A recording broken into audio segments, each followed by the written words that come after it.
Merci na Congolais nyonso azali kolanda biso de partout esengo makasi ya kokutana na bino lisusu na tongo ya lelo se stani bo chintu wa kubazi kundemba mutoko bachena ba monandemba ba jinga ndemba na ye vraiment na tongo lelo na esengo makasi ya koya kotalisa bino maye ezali koleka na kati ya République démocratique du Congo. Le chef de l'État na Grand Bandundu oyoki déjà na Rwanda bazali kolela Kagame asalisi réunion na ba institution nyonso ya mboka na ye abengisaki bango na réunion na komeka kolakisa bino maye Kagame alobi na ba réunion awa tozo solola na bino le M23 lelo week-end baza na kati ya kokanga ba jeune belé na Goma pona kokende na bango na Rwanda. C'est là où je commence mon émission. Na pesi mbote na bandeko tout bazali kolanda na France, bandeko bazolanda na Allemagne, Espagne, partout Europe mobimba, bazolanda na Amérique mobimba na pesi bino tumbote, Australie kuna na zina bosani bino te, na pesi pe bandeko ya Afrique nyonso mobimba, surtout bandeko Angola, Afrique du Sud, na bosani bino te. Awa na kati ya République démocratique du Congo, bapangi na beto Grand Bandundu mbote na bino bisika bozali, na pesi mbote toi vraiment na bana na bandeko na biso nyonso ya Grand Kasai na pesi diambo yeno na bandeko tout ya Grand Katanga diambo pe lisusu na bandeko ya est de la Grand Kivu na pesi pe diambo na bandeko ya Manyema partout là oyo bozali kolanda biso pe baye bazali kolanda na Équateur na pesi bino tumbote Kinshasa na bosani bino te bandeko ya Congo central na bosani bino pe te lisusu émission lelo eza kitoko makasi hier vous avez suivi l'émission oyo vraiment na salila Bino, ou bien vous avez suivi l'émission Oh Nasale Libino Nandeko Chancela Tchala pour vous dire que non, la République démocratique du Congo est un moka oyo, bakoki ko piéger les sous biso na babuzo bate. Bakoki ko mener biso sous na ba bêtise te. Mes chers amis, awa tozo solo la nabino. Na Goma M23 bazana kati ya ko se retirer na Grand Kivu. Ça je le confirme que M23 bazana kati ya ko se retirer na Grand Kivu. Grand Kivu bazana kati ya ko se retirer. Mais qu'est-ce qui se passe? Qu'est-ce qui se passe? Pourquoi bandekwana bazana kati ya ko se retirer? En même temps, bazana kati ya ko kanga ba jeune na Nord Kivu na Sud Kivu. Pour votre information, ko bandalobi vendredi. Bakangi au moins plus de 3000 jeunes. Oyo bazo kanga bazolanda bango tina banda. Même baebake ko batama bazo bima na bango, bazo kende na bango na destination moko inconnue. Mes amis, bo like na émission, bo like émission. Et puis kuna na Grand Bandundu, tozo mona chef de l'État azana kati ya ko inaugurer biloko ebele. Le chef de l'État azana kati ya ko inaugurer biloko ebele.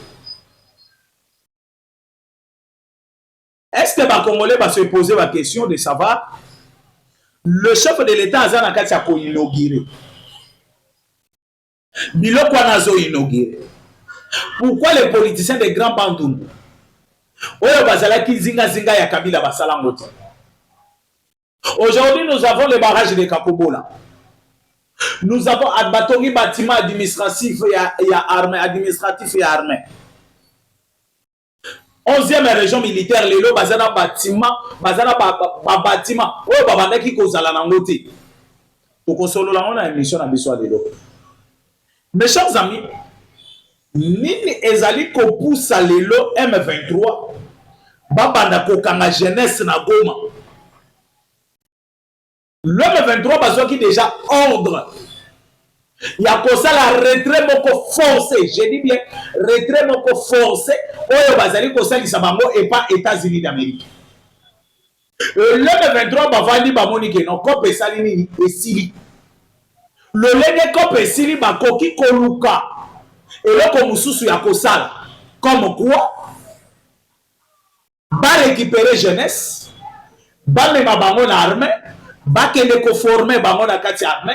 Pour bazonga baya ko remplacer les M23 na Goma na Rubaya. Nazoye bisabino jusque là Kagame azana kati ya kobanga présence ya FARDC na Goma. Qu'est-ce qui fait que Kagame abanga présence ya FARDC na Goma? Parce que Goma c'est à 0 mètre na Kigali. Goma eza okatisi okoti Kiseni oza déjà na Kigali. Qu'est-ce qui fait que Kagame après ça ordre na M23 va remplacer les jeunes congolais par l'M23 parce que bayebi que le contrôle ezali koya ya ba américain oyo bakoya kosala contrôle soki bakuti ba rwandais Kagame aura des problèmes. Et maintenant, Kagame a sali plan. Parce que Asalisaki réunion, au boyoki ke Asalisaki na kati ya Rwanda. Ou Asali na ba institution nyonso ya Rwanda.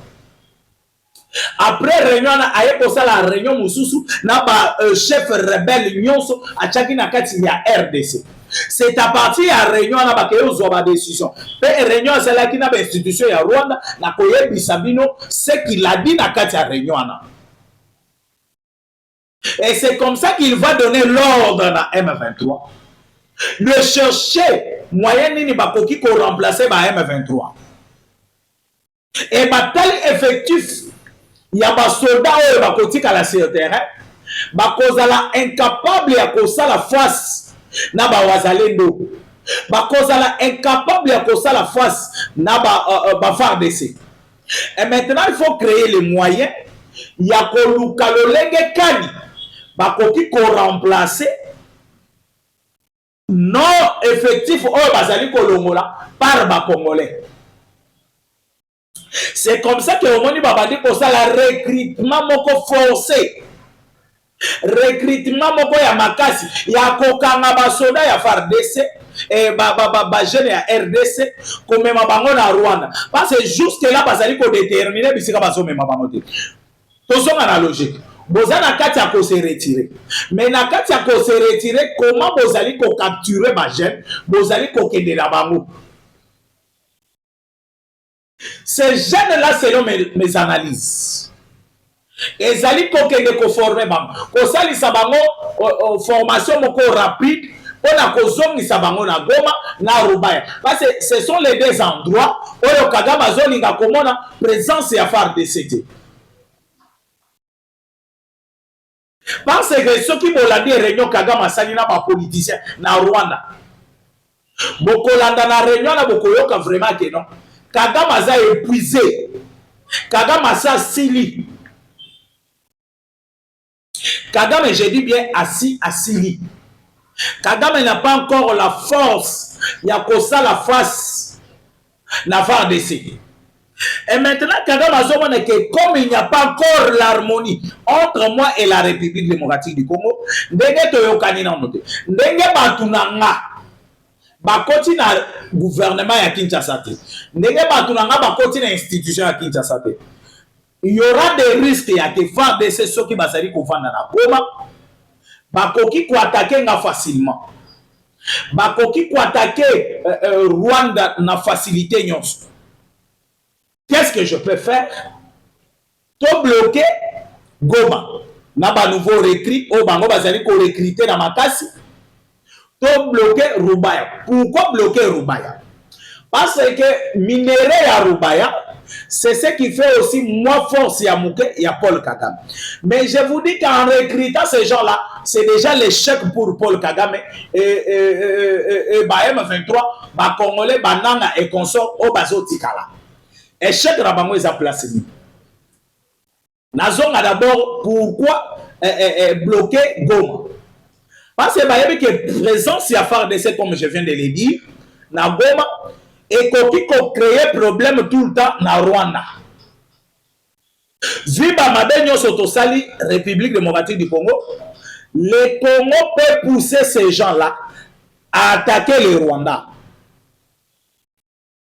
Le Congo peut pousser le FARDC tout le temps à attaquer le pouvoir de Kigali.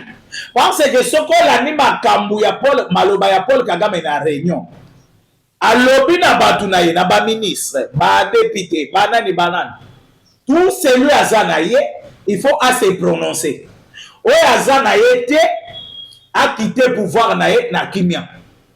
Sinon il va commencer à agir. Donc magissement ya Paul Kagame ça ko banda ko boma batwana. Pourquoi? Azomona ke pouvoir na ye kozala menacer tout le temps. Ayebisi bango soki bozozela baoye bazoloba te bazozela shit na ye bazozela bamona comment Kagame akoki ma Rwanda. Donc Kagame est en train de penser comment akoki ma Rwanda. Et ça maloba na ye na Kinyarwanda parce que nous avons des gens qui peuvent nous expliquer tout ce que Kagame est en train de parler. Nous avons des gens qui ont des vidéos, qui ont interprété les bisons pour le Kagame à lobby. Les collègues dans nos émissions. Likez l'émission s'il vous plaît. Likez l'émission.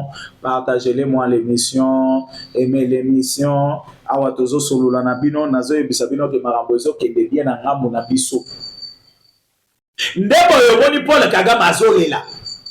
Azolinga te ke frontière na ye, frontière ya Goma na Rwanda ezala na accès moko facile.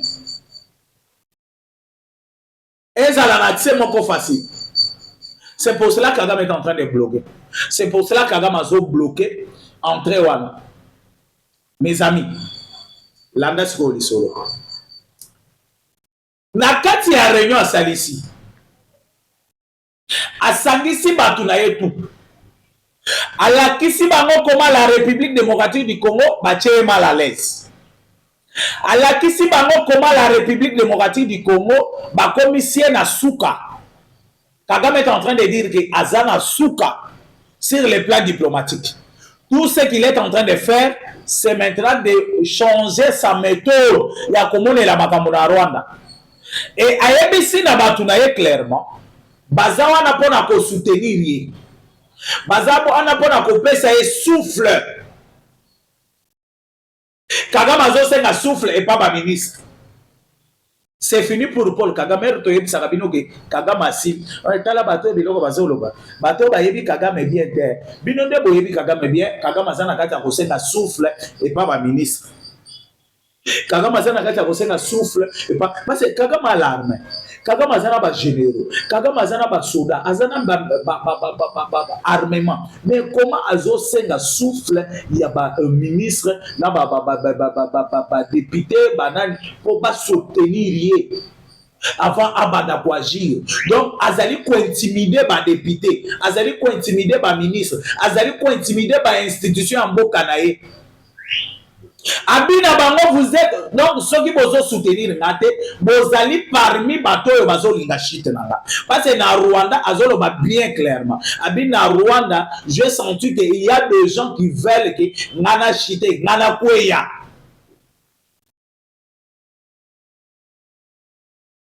abina Rwanda ezara bato bazali ko souhaiter ye akweya ye Paul Kagame akweya. Nego, chaque chose a son temps. Personne a bandaki ko croire que Félix Antoine Tshisekedi na kozanga ko tanga classe na ye na kozala na niveau te na kozanga diplôme boy na boy akoki ko sukisa Kagame akoma jusqu'à ce niveau. Ndomoni ba ennemi ya République démocratique du Congo oyo bazali batu ya Kagame. Ozo bazali pembeni ya Kagame bazali kolukela Kagame ba moyen nyonso po Kagame azwata souffle. Ndomoni lelo bazo combattre minerai ya République démocratique du Congo par Jonas Tsumbuchungu ezapamba te azali ko combattre minerai ya Congo parce que ayebi que Paul Kagame aza insoufflé parce que na minute oyo eza moment moko oyo tokoki koluka bras de fer na secteur ya mineti. Na secteur ya mine ezali place moko tokoki kotika chef de l'état abanda ko agir ye moko parce que minerai yango nde ezali kosala force ya République démocratique du Congo. Minerai nde esalaki force ya Paul Kagame. Mais ce n'était pas les minéraux du Rwanda, minerai ezalaki ya République démocratique du Congo. Yango nde komisaki Kagame puissant. Yango nde komisaki Kagame comme si akomaki roi ya Afrique centrale. Mais aujourd'hui, nous avons récupéré ces minéraux-là. Et comme il y a un biso, nous avons récupéré ces minéraux-là. Et comme il y a un biso, nous allons s'appuyer sur ces minéraux-là. Mais tout le monde, Jonas Tsumbuchungu, Abimi, Tsumbuchungu, Abimi, que non, minéré à ministre à mine, azali ko gérer makambubiete, il faut tout l'ongolaye. Le chef de l'État monto ache ministre. Amoni ba mabe ministre azotalate, c'est le seul chungu chungu monto. Asenya ta question orale avec débat. Asengi na no état explication et pas ministre. Mais directement au pays na destitution na ye, ba destituer. Tout ça, c'est pour donner des béquilles à Paul Kagame. Tout ça, c'est pour donner des béquilles à Paul Kagame. Mes chers amis, je vous dis et je vous le confirme que Paul Kagame a donc abattu. Abattu. Paul Kagame n'a pas encore de force. Paul Kagame ne peut pas encore faire quelque chose au niveau international. Soki Kagame a commis kosenga na badité. Est-ce que Kagame liboso a koki ko vendre sa ba ministre abana ko yebisa ba moba soutenir. Kagame se voyait le tout puissant. Kagame faisait tout ce qu'il voulait na Rwanda. Kagame azalaki na Rwanda soki a kosoli atanta ba ko bougete. Mais le soki a commis kosenga soutien ya ba ministre. Le soki a commis kosenga soutien ya ba cadre ya Rwanda. Cela veut dire que Kagame aza coincé, Kagame aza au bout. Mes amis, likez d'abord l'émission. Likez-moi l'émission, s'il vous plaît. Likez-moi l'émission, partagez-moi l'émission. Hein? Partagez-moi l'émission, s'il vous plaît. Vous allez payer vraiment à partager l'émission, puis que likez kuna. Awa émission na biso na zo yebisabino émission le lobo zela boyo kabilo beleki na grand bambou. Hein? Vanda place aux ânes, likez l'émission s'il vous plaît. Bon likez l'émission. Mais bon c'est la peu bon la makambo eleki na grand bambou. Na zo yebisabino na grand bambou somme. Na grand bambou somme na zo yebisabino somme. Somme na grand bambou. Félix Antoine Tshisekedi Tshilombo azana bambou de tilelo azana bambou. Aza akei kwango, akei kwilu, akei maindombe, akei azo baluka kaka wana na grand bambou. Oui, bisaka bino. Et Congo, et comme un royaume ya Félix Antoine Tshisekedi Tshilombo bongimate. Voilà aujourd'hui. Grand bambou nani akochali susu te. Aka ndenge za iko ba yemba to yebisaka bango ile pesa ngolo ngwasuma. Ile pesa ngolo politique. Bovanda ki batanga te. Bazana niveau te, bazaboyete, vous avez tout évoqué. Mais lelo landa na grand bandundu, landa émission, nazana nous na makambo ya nani ya Paul Kagame. Mes amis, c'est comme ça que Souka ya mutu eyaka. Kagame est en train de montrer na ba Rwandais et les Rwandais ont vite compris que non, c'est fini pour Kagame. Parce que batikala komona Kagame na attitude wana te. Batikala komo na Kagame kokita jusqu'à ce niveau là kosenga soutien ya ba institution ya mboka na ye. Ayebisi bango clairement na pesa bino nyonso. Na tikela ki bino bosala nyonso na kati ya mboka oyo. Mais tant que Kagame a installé ki dictature moko na kati ya Rwanda ya blague te. Les gens qui sont au Rwanda bazo benga biso. Bazo loba Kagame asili. Pourquoi? Kagame azalaki na soutien ya Museveni. Kagame azalaki na soutien ya Kenya. Lobi na expliqué bino Museveni yao. Museveni Félix Antoine Tshisekedi Tshilombo qui est le pôle à bébé. Azo ke n'est pas Museveni. Azo ke ne ko plaider kaya nini ya Kagame. Conseiller Kagame. Si yebisa Kagame avanda na kimia. Yebisa Kagame to tika makambo toza ba voisin. Et le Rwanda na République démocratique du Congo ba ko continuer ka kozala ba voisin jusqu'à la fin du monde. Kabila beye bisabino biloka yebisa bino ya soudanisation. Akende kosala soudanisation na mboka na bango. Jamais grand Kivu et kotikala koko ma pays à part. Kabila longola motwana na mutu na ye. Soki azalaki mobile, il fallait sala interview en direct. Asali interview le 20, baye ko publier interview na ye, balekisi yango le 23. 3 jours après asa kimi akei, il fallait sala en direct. Soki ba drone ya fa BC ninga keke de ko visiter. ba drone ya FARDC elingaki visiter.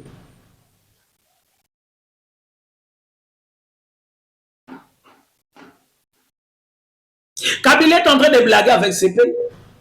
Kabila zana kati ya kokanga ba jeune na Goma pour appeler ça Rwanda formé, ba ya pour renforcer et c'est fini. Je vais vous montrer pourquoi c'est fini. Bazana ba commando bien formé. RDF. RDF ba tenter ba wazalendo ba koki bangote. RDF ba tenter ba banani ba kokite. Aujourd'hui, aucun de côté la biso est-ce que vous pensez que ces enfants-là sont à l'est de la République pour faire face à Wazalendo? Vous pensez que tous ces jeunes que vous ramassez là, ça la face à FARDC? Bako banda ko se rendre bango nyonso pour votre information.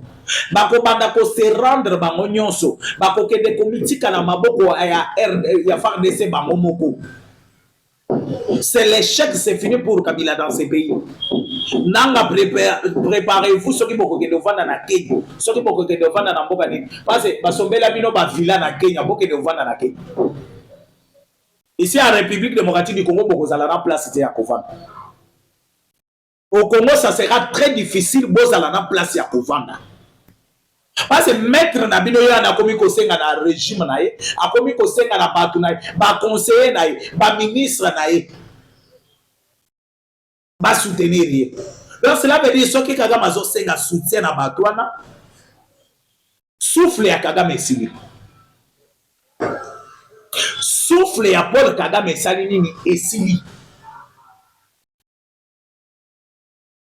Et vous qui êtes ici en République démocratique du Congo, dans l'Assemblée nationale, dans la présidence de la République, dans le régime à Kinshasa, Tozali koye bisabino que maître Nabino souffle silié a commis un soutien na ba M23. Mais tant que Félix Antoine Tshisekedi Tshilombo, c'est là où il y a la différence. Azalina soutien à peuple congolais. Et la personne ne peut pas me contredire parce que vous avez vu ce qui s'est passé dans Grand Bandundu. Ce qui se passe, parce que ça continue toujours à se passer. Parce que Azana Katiako, le lobo Vandi, Bokomi koyebisa bato ke non projet ya Kakobola c'est Kabila et barrage ya nini bo c'est Kabila barrage ya Kakobola je pense oyo a inauguré le Grand Bandundu est éclairé partout. Il y a des bâtiments qui se naissent au Grand Bandundu grâce à projet ya Félix Antoine Tshisekedi Tshilombo, grâce à projet ya mwana mboka oyo bazobenga mwana mboka solo.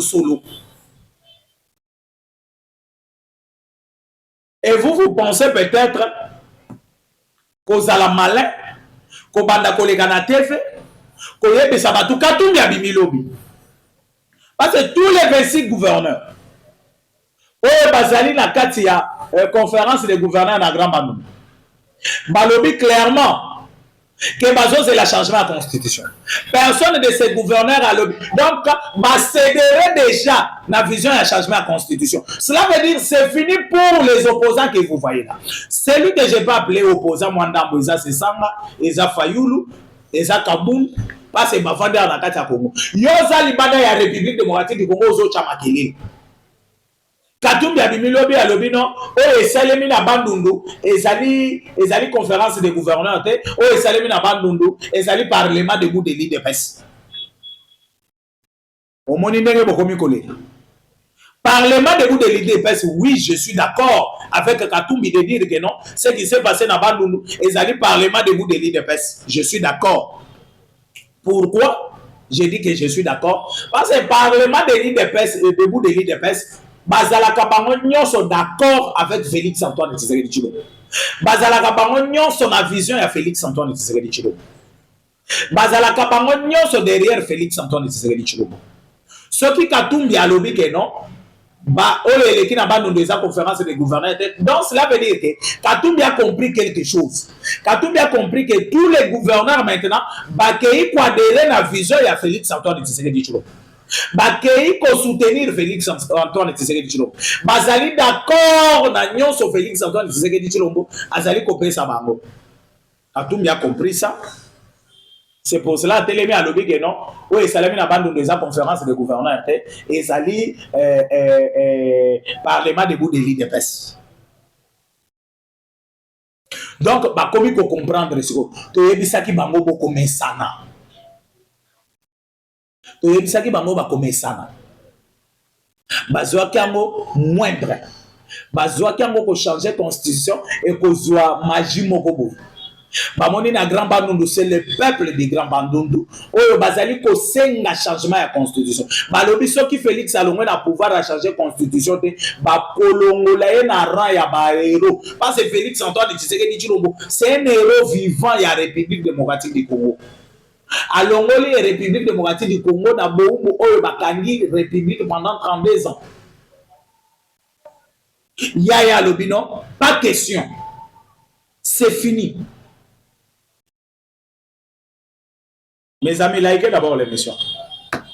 Likez l'émission, commentez l'émission, commentez s'il vous plaît l'émission, commentez l'émission, aimez votre émission, partagez l'émission avec Stanley Boy, et soi-disant des opposants au bozo mona libanda. Bazaka ka libanda changement de constitution to kobimisa peuple. Peuple ango kobimisa bango na France. O kobimisa peuple na Belgique. Ce que peuple là kobimisa yo za na Belgique peuple congolais au bazao. O kobimisa fallait obimisa peuple na balabala ero yo za la ki a soit des opposants pour na courant non ndenge na ibisa bino lobi. Obimisa peuple pour na mai, obimisa peuple pour na embouteillage, obimisa peuple pour na banzela, obimisa peuple pour na social et peuple nyonso en général. C'est ça que vous pouvez faire pour peuple bamona que vous ensemble na bango. Mais bino besoin obimisa peuple pour na changement de constitution pour utiliser peuple, comme ça peuple brouette na bino. Oh amemazel amema kayasa amema na sima amema na mai, mais une fois chantier ici bazui brouette bagay ko tia sima ya ndako. Yo somo na brouette chantier ici bazui ba matiser ben à deuxième niveau avant d'aka quelque part brouette. Et c'est comme ça que le soi-disant des opposants bozali ko soit peuple ango. Le bongo bozali ko soit peuple ango.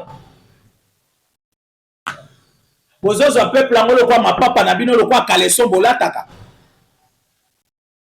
Bino bovani la Belgique bozo le peuple ba côté les peuple to côté les mélanines. Obimisa peuple en total. Bolandi moko na bango ya communicateur na bango. Yeyo. Bolanda elobi na la kizaki bino ye non. Ozali ko yebisa bino que non, Tshisekedi va changer la constitution si vous ne l'arrêtez pas. Il va changer la constitution parce que Azad déjà na adhésion, il y a peuple congolais nyos. Il est là. Attends, je vais vous le montrer. Il est là, le monsieur là.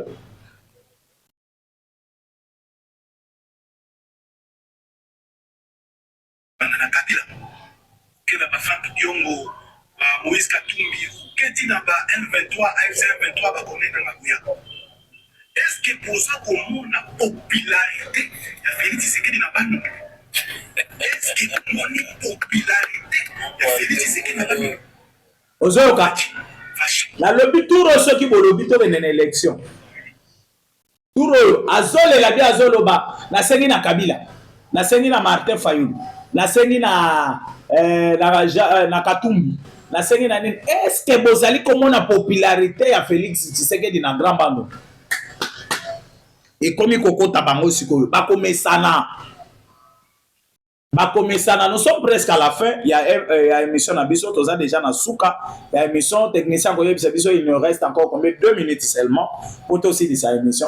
Azole la popularité à Félix Antoine Tshisekedi Tshilombo na Grand Bando. Et peu population na basali ko senga na Félix changement de constitution.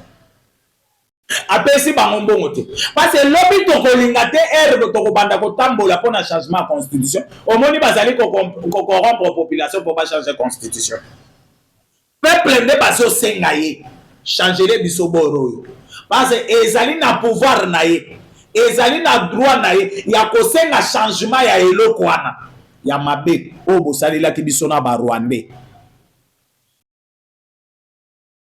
ya mabe bo salela ki biso na ba Rwanda oyo bo tripota ki biso tala lelo to yebisa ki bino laisser le temps au temps Na bande qui koye bisabino na émission depuis kala. Boti kangwe ko l'ensemble mais tokoyeba. Ndenge na bande qui koloba na chiluba bileke la bikolo bi on se ponde ni matal bikolo mwa boum. Mais bileke la ni bijisunga bi obonga ya bijisunga. Wana iza chiluba ya karanga ceux qui comprennent peuvent comprendre que bijisunga c'est comment et kabwana yango moko ela kisake o eza lisango o eza lititi ere kokola ere kobota bambuma tokomona ke lisango yango ebimisi mbuma oza. Aujourd'hui le peuple congolais, on est en train de voir le peuple congolais ont compris que non, aujourd'hui nous avons à la tête de la République un fils digne du pays, mwana mboka oyo kaka balobaka mwana mboka salawana. Mes chers amis, je suis presque à la fin de mon émission. Binotou, au Bobeta Kiliba Kumala, on a expliqué comment Kagame est arrivé à sa fin. Il est en train de demander au ministre de le soutenir.